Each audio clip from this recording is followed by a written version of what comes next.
Wouldn't be a Spanish festival without a big paella. Paella. Paella. Paella. Nowhere near. Nowhere close. Nowhere near? Hey, I'm Ben, and I'm U13's Greatest Gap Year on Earth winner. And I'm coming to you from sunny Barcelona. Over the next series of videos, we'll be taking you to some pretty hectic parties and wild fiestas this side of Europe, the majority of which you probably haven't even heard of.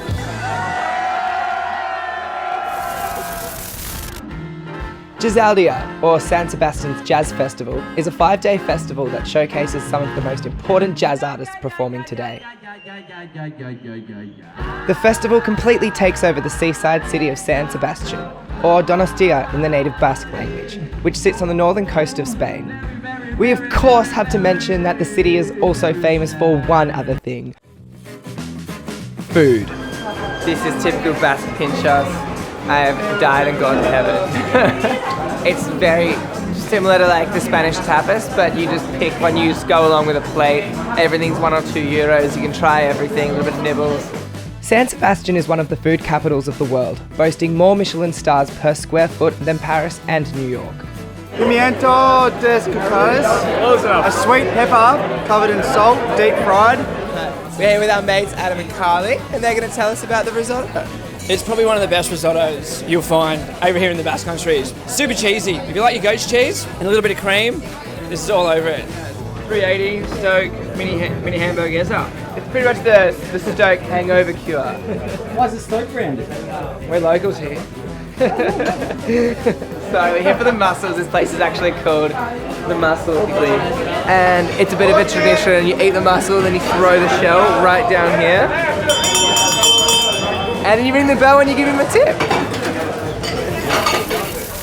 We've actually just taken a really quick detour to visit a place of extreme historical significance here in Spain. Behind me is actually the location of Dragonstone, where Queen Daenerys Targaryen, first of her name, Mother of Dragons, first arrived in Westeros. I think when she arrived, all the tourists weren't here. The rocks are actually particularly unique because not only do they stretch for 8 kilometers, but it's the only place in the world you can find them. It's called Fleesh. Feeling like a queen.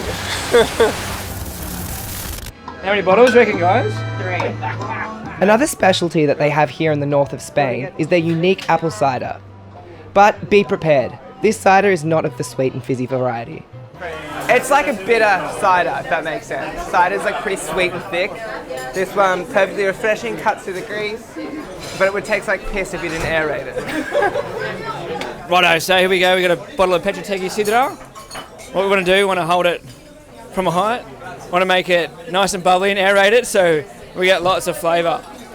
Aerating the cider gives it its effervescence and enhances the bouquet, which is fine because as addictive as the cider is to drink, it also is to pour. George.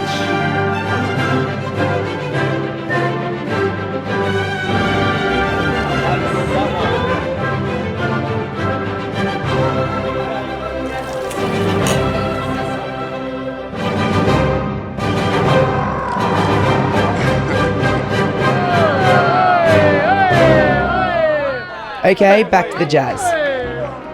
We walked just out of the old town of San Sebastian and onto the beach, which had quickly filled up with revelers.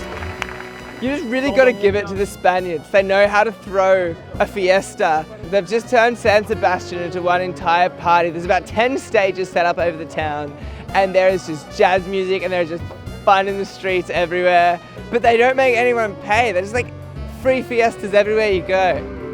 Now, I wouldn't say that I was that much of a jazz enthusiast before this trip, but honestly, I was absolutely blown away. Just listen. Board the sun and the flowers where they used to be red.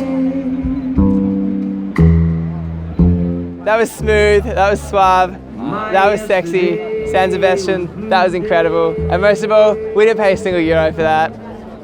I love Spain.